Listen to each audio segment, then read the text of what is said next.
Halo, Assalamualaikum guys. Aku sebenarnya nak bercerita tentang sesiapa yang nak buat Iron Bud Singapore. Kita tahu ramai rider-rider motosikal di Singapura yang berhajat benar untuk memenuhi cabaran challenge Iron Bud ni cerita dia.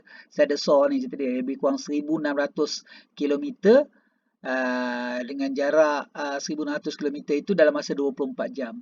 Tapi kalau kita nak pusing Singapura agaknya penat juga aku kalau kita nak buat dalam Singapura sahaja. Tak apa, nanti aku akan buat satu kajian macam mana kita nak buat kalau nak pusing satu Singapura saja. Berapa jam kita perlu habiskan masa dengan laluan ni macam mana kan. Tapi macam tak ada thrill lah kan, betul tak? Dalam Singapura sahaja. Sorry to say, tapi sebab kecil sangat kan. Sebab kebanyakan kita akan lalu laluan highway dan juga jalan biasa di Singapura. Jadi aku tak nampak lah sesuainya kalau buat dalam Singapura. Tetapi kalau nak buat cross border, maksud dia daripada Singapura masuk Malaysia, cantik. Aku tak galakkan boleh pergi Thailand sebab proses dekat immigration pun ambil masa yang lama dekat Thailand, sepadan Thailand. Jadi membuang masa. Jadi kita the best way untuk rider daripada Singapura ialah cuba mengelakkan terlalu lama dekat border sempadan Singapura, sempadan Malaysia cerita dia ataupun sempadan Thailand. Jadi apa yang cantik dia buat ialah dia masuk daripada Singapura masuk ke Malaysia dan habiskan 1,600 kilometer tu dalam Malaysia. Okey, mari kita tunjukkan jalan-jalan yang sesuai. Ini apa yang aku rasa lah sesuai lah. Kita start dengan Tanjung Pagar kan. Daripada Tanjung Pagar, pilihlah mana kawasan dekat area Tanjung Pagar, stesen minyak yang berdekatan dan sebagainya. So, dari situ you all pergi ke Gelang Patah ikut second link. Okey. Aku tahu kenapa aku suggest kat sini sebab aku rasa traffic dekat sini kalau buat trip ni cerita dia, jangan buat trip ni waktu pagi, waktu orang masuk kerja. Jangan. The best way you start jalan ni ialah aku punya pandangan lah. Aku punya pandangan ialah lewat malam. Lewat malam nak masuk ke pagi contoh dia. Daripada Singapura mungkin pukul 2 pagi cerita dia. Pukul 2 pagi cerita dia gerak daripada sini. Daripada Singapura pergi ke Gelang Patah. Aku rasa laluan tak sibuk masa tu. Okey, buat gelap cerita dia. You settlekan gelap cerita dia. Alright, sampai ke sini ke Gelang Patah. Lepas itu daripada Gelang Patah, you kena pergi ke Kota Tinggi. Ini suggestion aku lah cerita dia. Alright, sampai ke Kota Tinggi. Kan? Kenapa aku suruh macam tu? Sebab jalan ni thrill sikit. So, ada masa. You ada nampak view juga. Cantik. Jalan-jalan kampung. Jalan taman. Sebagai jalan-jalan bandar juga. You akan lalu kawasan tu. Kemudian dari situ, you pergi ke Kuantan. Sekejap. Aku rasa Kuantan ke atau mungkin Kuantan lah, cantik lah Kuantan. Faham. Dia akan bagi jalan itu. Ya, betul dia bagi jalan yang ini. You dah habiskan masa 5 jam. Maksud dia, kalau you start daripada pukul 2 pagi, okey, kan? Pukul 2 pagi, you akan lalu dekat area mana tadi kita dekat sampai ke area Kota Tinggi tadi pukul apa? Lebih kurang sejam. Ni kalau pukul 2, pukul 3 pagi lah. Gelap jugalah jalan tu. Jalan memang sedikit seram lah sedikit kan cerita dia. Tapi itulah kalau you nak lalu jalan ni lah cerita dia. Satu lagi jalan ialah you gerak kalau gerak awal pagi boleh juga pukul 7 pagi contoh dia atau pukul 6 pagi kan cerita dia. 6 pagi lalu jalan situ boleh juga cerita dia. Sampai ke Kuantan cerita. Katalah kita assuming that you gerak pukul 6 pagi kan. 6 pagi, 6 campur 5. 6 campur 5. Pukul 11 pagi. 11 pagi lah lebih kurang. Pukul 12 lah. You sampai kat Kuantan. Okay. Makan tengah hari kat Kuantan. Alright. And makan pagi tadi mungkin dekat area Kuala Rompin ataupun Mersing contoh dia. You makan pagi. Kemudian dia terus ke Kuantan. Daripada Kuantan, I suggest you pergi ke Batang Kali. Okay. Batang Kali ikut LPT. Alright, daripada Batang Kali lalu kat atas tu LPT kan, apa Lebuhraya Pantai Timur, Lebuhraya Karak sebagainya, lalu tu. Okey, you boleh makan dia 8 jam. Maknanya kalau you 6 tadi dah perjalanan dah 8 jam. Okey.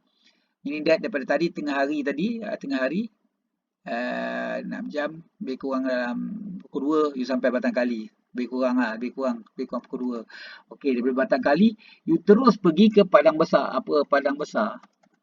Perlis, terus pergi Perlis. Alright.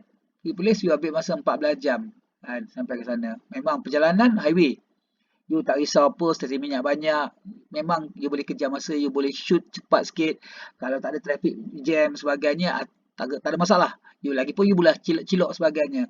Okey, sampai ke Padang Besar, you boleh berhenti dekat rehat dekat apa ni gurun kan, hentian sebelah gurun, hentian rehat dan rawat gurun. Lepas tu you boleh pergi makan Padang Besar, boleh makan sebagainya. Okey, dekat sana.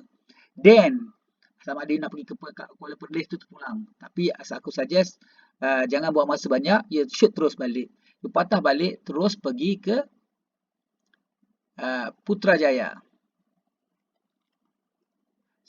Kenapa aku cakap Putrajaya? Sebab sampai kat Putrajaya dah cukup dah. 1636 km. Kalau you nak lebih lagi untuk selamat safe, aku punya nasihat selalu selamat kan, cerita kan. Perjalanan selamat. You pergi terus Melaka. Kan? Dah 1700 dalam 21 jam. Campur tolak, you makan, minum, rehat sebagainya, habis 24 jam. Tapi ini terlebih lah cerita dia. Cuma kalau you tadi macam cakap tadi, Putrajaya tadi, ataupun Seremban contoh dia, ataupun pergi Seremban contoh ya. Seremban, okey, sampai ke Seremban.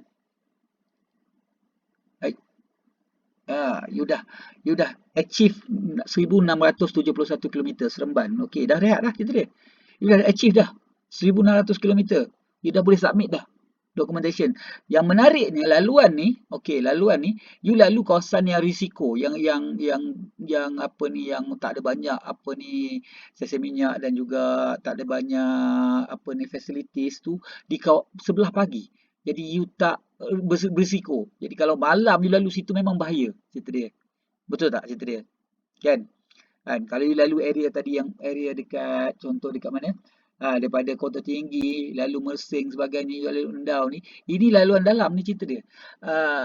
Memang risiko lah sikit lah kalau ride, tambah kalau seorang lah cerita dia. Tapi aku nasihatkan you kalau buat seorang pun inilah laluan pagi, jangan lalu belah petang atau malam cerita dia, jangan. Jadi you pergi pagi cerita dia. Alright. Ada orang dia nak straight daripada sini, daripada Gelang Patah tu straight tu, lepas tu nak keluar belahannya. Boleh juga, whichever lah cerita dia. Kan? Kan? Cuma macam aku cakap tadi lah, you nak kena achieve tu cerita dia. Achieve tu you akan patah balik sampai ke Mersing cerita dia. Kalau ikut laluan lagi satu tu lah. Tapi ini laluan ni menarik cerita kau. Okay, kenapa aku cakap menarik ialah kau akan lalu laluan kampung. Kemudian laluan tepi laut. Okey, view tepi laut sepanjang-panjang daripada Mersing sampai ke Kuantan. Kau akan nampak laluan tepi laut banyaknya. Okey. Mostly lah cerita dia. Okey. Lepas tu you masuk highway dekat tu. You nampak view bukit-bukit Gunung Ganang dekat apa LPT kan.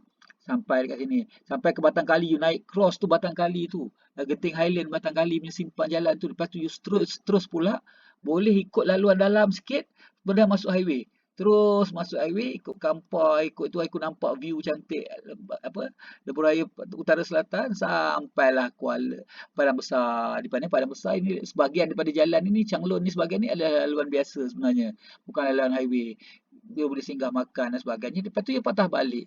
Laluan ini semua ada stesen minyak, semua ada fasiliti untuk rehat sebagainya, dan tak berisiko untuk you all. Sampailah you all pergi ke Seremban. Inilah pandangan aku. So, kalau korang nak buat, it's the best. Itu dia, ada kan. Cross border punya laluan. Menarik dan selamat. Kita fikir apa-apa pun untuk selamat. Yang penting selamat. Motor kalau rosak pun kita ada fasiliti. Jangan sangkut dekat mana-mana tempat di mana tak ada fasiliti cerita dia. Call pun tak boleh, signal telefon tak ada cerita dia. Memang masalah cerita dia. Okey, assalamualaikum buat rider-rider daripada Singapura yang nak buat Singapura yang nak buat apa ni Iron Butt Singapore. Okey, ini laluan yang aku suggest lah cerita dia. Aku suggest untuk safety cerita dia. Boleh nak pergi patah ikut Kelantan Pasir Putih dan sebagainya. Tapi risiko. Risiko di mana tempat tak banyak kedai apa stesen minyak buka 24 jam, facilities yang buka 24 jam yang akan ada masalah nanti cerita dia. Dan yalah keselamatan tu dalam bila kita buat ride Iron Butt, benda yang penting sekali dalam banyak-banyak ialah rehat dan juga selamat.